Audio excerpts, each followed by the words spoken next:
उपस्थित शेखरजी, सगळ्यांची नावं घेण्यापेक्षा मला माहीत असलेले शेखरजी आहेत, गोपालजी आहेत, अन्य सर्व उपस्थित मंडळी विठ्ठलजी आहेत.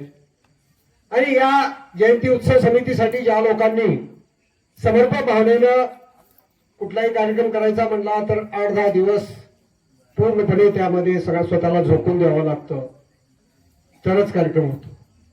त्यासाठी ज्यांनी ज्यांनी कष्ट घेतले अशा त्या सर्व उत्सव समितीच्या सर्व स्वयंसेवकांचं या ठिकाणी अभिनंदन करतो. आणि यानंतर आपण काही विचार या ठिकाणी मला मांडण्यासाठी बोलवल्यात, त्या विचारांना सुरुवात करणार आहे. सर्वप्रथम आम्ही कोण हा विषय आपल्या मनाला चिंतला पाहिजे. आम्ही या भूतलावर आलोच का? मग आल्यानंतर त्या मार्गावर मार्गसरण करण्यासाठी ज्यांनी ज्यांनी सहाय्य केलं, ज्यांनी ज्यांनी प्रयत्न केले, ज्यांनी ज्यांनी त्यासाठी बलिदान दिलं, त्या सर्वांचं आपल्याला स्मरण केलं पाहिजे. आम्ही कोण? आम्ही मानव आहोत. मानव असताना आजचा हा जो प्रपंच आहे, वेगवेगळ्या ह्याच्यामध्ये आम्ही विभागले गेलो. हा का झाला, कसा झाला, त्यातून आले आम्हाला जे काही दुर्दिन आले त्या संबंधीचा विचार आजच्या क्षणी होणं गरजेचं आहे. सुरुवातीच्या काळामध्ये आम्ही ज्या वेळेला सृष्टी भूतलावर आलो 200 करोड वर्षापूर्वी, 1,96 करोड वर्षापूर्वी या सृष्टीची उत्पत्ती झाली. पहिला मानव भूतलावर आला आणि आल्यानंतर तो स्वयंशासित होता, त्याला कुठल्याही अनुशासनाची गरज नव्हती. आणि मग हळूहळू संख्या वाढत गेली, आमच्यामध्ये दोष येत गेले आणि दोष आल्यानंतर टोळ्या निर्माण झाल्या आणि अनाचार निर्माण झाला. त्यावेळेस त्या काळातली सर्व विद्वान मंडळी ब्रह्माकडे गेली, ऋषी ब्रह्माकडे गेली आणि त्यांनी सांगितलंय की असं असं झालंय, याला कुठली तरी व्यवस्था लावली पाहिजे. आणि व्यवस्था लावावी म्हणून मग त्या काळामध्ये ब्रह्माचा पुत्र मनू, कोण त्याला मरीचीचा पुत्र म्हणतो, कोण ब्रह्माचा पुत्र म्हणतो, मनूला आज्ञा केली की तू ही व्यवस्था लाव. आणि मग त्याने मनुस्मृतीची रचना केली आणि पहिला राजा जगाचा तो मनू महाराज, ज्यांनी ह्या राजव्यवस्थेला सुरुवात केली. आणि त्या मनूच्या वंशजामध्ये अनेक राजे झाले, राजे महाराजे झाले, त्याच वंशामध्ये प्रभू रामचंद्र झाले आणि त्याच वंशामध्ये पुढे महाराणा प्रताप झाले. मग म्हणून या समाजाची व्यवस्था लावत असताना 4 आश्रम आणि 4 वर्णामध्ये समाजाची व्यवस्था लावली. ब्राह्मण, क्षत्रिय, वैश्य आणि शूद्र हे 4 वर्ण आणि ब्रह्मचर्य, गृहस्थ, वानप्रस्थ आणि संन्यास हे एका पुरुषाचे, एका व्यक्तीच्या जीवनाचे 4 भाग पाडले. ते भाग पाडल्यानंतर सृष्टी चालत होती, हे सगळं व्यवस्थित चालत होतं. आणि चालत असताना समाजामध्ये दोष आले आणि दोष आल्यामुळे महाभारतासारखं युद्ध घडलं. आम्ही रामायणाकडे बघत असताना रामायण जर बघितलं तर 2 भाऊ राज्याला फुटबॉल करून खेळतात, ते तुझं आहे, हे तू भरत म्हणतो तुझं आहे आणि राम म्हणतो नाही, हे वडिलांनी तुला दिलंय, आईला तुझ्या त्यांनी दिलेलं आहे, ते त्यामुळे तुझं आहे. राज्याला 2 बंधू फुटबॉल सारखं ठोकळत आहेत. आणि त्यानंतर महाभारत काळामध्ये जर आलात तर पांडव म्हणतात 5 गाव तर द्या आणि दुर्योधन म्हणतो सुईच्या आग्रावर बसेल एवढी माती देणार नाही. एवढी तफावत निर्माण झाली आणि त्याचा परिणाम असा झाला की महाभारताचं युद्ध झालं आणि त्या महाभारतीय युद्धामध्ये आमची संस्कृती पूर्णपणे लयास गेली, विद्वान मारले गेले आणि त्यानंतर मग केंद्रीय सत्ता खिळखिळी झाली. आणि त्या काळात सुद्धा अफगाणिस्तान तिथून आलेला शकुनी आणि त्या शकुनीने या कुरुवंशामध्ये भांडण लावून या देशाला गुलाम करण्याचा प्रयत्न केला. पण त्या काळामध्ये श्रीकृष्णासारखा धर्मरक्षक, श्रीकृष्णासारखा जाणता व्यक्ती त्या काळामध्ये अस्तित्वात होता, म्हणून त्यांनी त्याला होऊ दिलं नाही आणि 5000 वर्ष ही गुलामी दूर उलटली. आणि मग ज्या ज्या वेळेस या देशावरली केंद्रीय सत्ता खिळखिळी झाली त्या वेळेस विदेशांचं आक्रमण झालं. चंद्रगुप्तापूर्वी मगधाचं साम्राज्य देशामध्ये छोटी छोटी राज्य होती आणि मग सिकंदरावर आक्रमण केलं आणि त्या काळामध्ये चाणक्याला या देशाला पुन्हा एक सूत्रामध्ये गुंफण्यासाठी चंद्रगुप्ताची निर्मिती करावी लागली.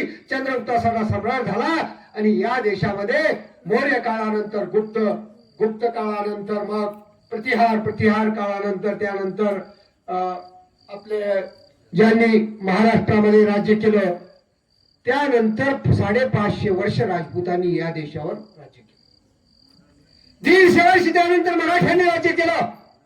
आणि असं होत होत होत आजची परिस्थिती निर्माण झाली.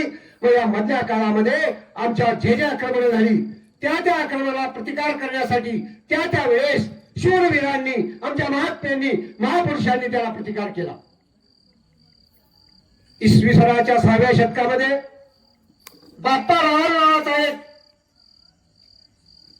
शूर योद्धा पुढे आला आणि त्या योद्ध्यानं या आजचा मेवाड संस्थानाची निर्मिती केली, मेवाड राज्याची निर्मिती केली. आणि त्या मेवाडची राजधानी त्या काळामध्ये चित्तोड झाली. हा चित्तोड तसं पाहिला असता रामायण काळामध्ये सुद्धा त्याचं वर्णन आहे. त्यानंतर महाभारताचा भीमानी हा किल्ला बांधला म्हणतात. मौर्य वंशाच्या लोकांनी याच्यावर राज्य केलं आणि तीच राजधानी बाप्पा रावळांनी मेवाडची राजधानी म्हणून त्याची निर्मिती केली. आजचं जे राणा घराणा आहे, आजचं जे मेवाड घराणा आहे, त्याचा मूळ पूर्वज हा बाप्पा रावळ आहे. यांचं नाव कालभोज होतं. यांच्या शरीरयष्टीची कल्पना करायची झाली तर 9 फूट उंची होती. बाप्पा रावळांची उंची किती होती? 9 फूट. आणि महाराणा प्रतापाची उंची होती 7.5 फूट. 200 किलोचं वजन महाराणा प्रतापच्या अंगावर राहत होतं. बाप्पा रावळांनी या मेवाड संस्थांची निर्मिती केली. निर्मिती केल्यानंतर जवळजवळ 29वा राजा म्हणून राणा सांगा या गादीवर आले. आणि राणा सांगाच्या काळामध्ये प्रचंड मोठं आक्रमण मुघलांचं या देशावर झालं. आणि त्या आक्रमणाला परतवण्यासाठी अनेक वेळा राणा सांगांनी युद्ध केलं आणि अनेक वेळा पराजित केलं. 80 घाव राणा सांगाच्या अंगावर होते. एक हात नव्हता, एक पाय नव्हता, एक डोळा नव्हता, तरी सुद्धा हा लढत होता. आणि असा हा योद्धा त्याच्या ज्याच्यामध्ये रक्तसिंह नावाचा राजा झाला. रक्तसिंहाच्या काळामध्ये आणि पद्मावती ला जोहर करावा लागला. आमचं जे युद्ध होतं, भारतीय युद्ध पद्धती होती ती धर्मयुद्धाची पद्धती होती. महाभारत कधी ऐकलं असेल आपण तर आपल्या लक्षात येईल. महाभारताचं युद्ध होण्यापूर्वी नियम ठरले की हे युद्ध असं असं लढलं जाईल. एक रथी एक रथ्याशी लढेल, एक महारथी एक महारथ्याशी लढेल, पायदळ पायदळाशी लढेल, घोडदळ घोडदळाशी लढेल. परंतु त्या युद्धामध्ये सुद्धा काही लोकांनी युद्धाचे नियम मोडले. अभिमन्यूला 5 महारथ्यांनी मिळून चक्रव्यूहामध्ये मारलं आणि मारल्यानंतर मात्र श्रीकृष्णाने त्या काळामध्ये आपल्याला सांगून गेलं होतं. आपल्याला श्रीकृष्ण कळला नाही. ज्यावेळेस कर्णाचं रथचक्र फसलं आणि रथचक्र फसल्यानंतर श्रीकृष्ण सांगतात अर्जुनाला सोडमान. अर्जुन म्हणतोय हे धर्मयुद्ध नव्हे. आणि कर्णही तिकडून म्हणतोय की धर्मयुद्ध नाही, मी रथावरून खाली उतरला, रथावरून खाली उतरलेला शस्त्र उगारायचं नाही, त्याच्यावर वार करायचा नाही असा नियम ठरलेला होता. त्यावेळेस श्रीकृष्णाने सांगितलं ज्यावेळेस 5 महारथ्यांनी मिळून अभिमन्यूला मारलो त्यावेळेस तुमचा धर्म कुठे गेला होता, म्हणून तुम्हाला आता धर्मयुद्धाचं बोलता येणार नाही आणि सोडवा. आणि आम्हाला सांगितलं होतं श्रीकृष्णाने, परंतु पुढल्या काळामध्ये आम्ही त्याचं पालन केलं नाही. म्हणून राजपूतांनी युद्ध लढत असताना एक नियम होता राजपूतांचा, ते निशस्त्रावर वार करत असत. त्यानंतर कुठल्या स्त्रियावर हत्यार उचलत नसत. परंतु जे आक्रमक आलेले होते त्यांना कुठलाही नियम नव्हता आणि ते अघोरी पद्धतीनं अमानवीय पद्धतीने युद्ध लढायचे. ते निशस्त्रावर वार करायचे, छिपून वार करायचे, स्त्रियांची विटंबना करायचे. अशा परिस्थितीमध्ये त्या काळामध्ये त्या काळातल्या स्त्रियांनी आपली आबरू वाचवण्यासाठी जोहर पद्धतीची निर्मिती केली. जोहर पद्धत म्हणजे काय? ज्या दिवशी आपल्या किल्ल्यावरला सगळा दाणावटा संपेल, सगळं काही संपलेलं आहे, पाणी संपलेलं आहे, अन्न संपलेलं आहे, त्या दिवशी पुरुषांनी केसरी वस्त्र धारण करायचं, युद्धामध्ये उतरायचं, पाठ न दाखवता मारता मारता मरून जायचं, आणि स्त्रियांनी मात्र चिता पेटवायची आणि त्या मुसलमानांच्या परकीयांच्या हातामध्ये आपली विटंबना होऊ नये, आपली इज्जत जाऊ नये म्हणून चितेमध्ये उडी घ्यायची. चंदनाच्या लाकडाची चिता पेटवली जायची, महाराणीनं आरती करायचं आणि महाराणीनं अगोदर उडी टाकायची, मग बाकी सगळ्या स्त्रियांनी त्या किल्ल्यावरल्या सगळ्यांनी उड्या टाकायची. महाराणी पद्मिनीच्या काळामध्ये 14,000 राण्यांनी 14,000 स्त्रियांनी एकाच वेळेस चित्तोडगडावर जोर केला आणि सगळे रक्तसिंहासह सगळे योद्धे लढता लढता आपल्या या राष्ट्रासाठी, या धर्माच्या रक्षणासाठी, हिंदुत्वाच्या रक्षणासाठी, आर्यत्वाच्या रक्षणासाठी स्वतःचं बलिदान दिलं. असे जोर एक वेळ झाले का? अनेक वेळ झाले. जैसलमेरचा जोर झालाय, त्यानंतर चित्तोडचा जोर झालाय, अनेक किल्ल्यावर जोर झाले.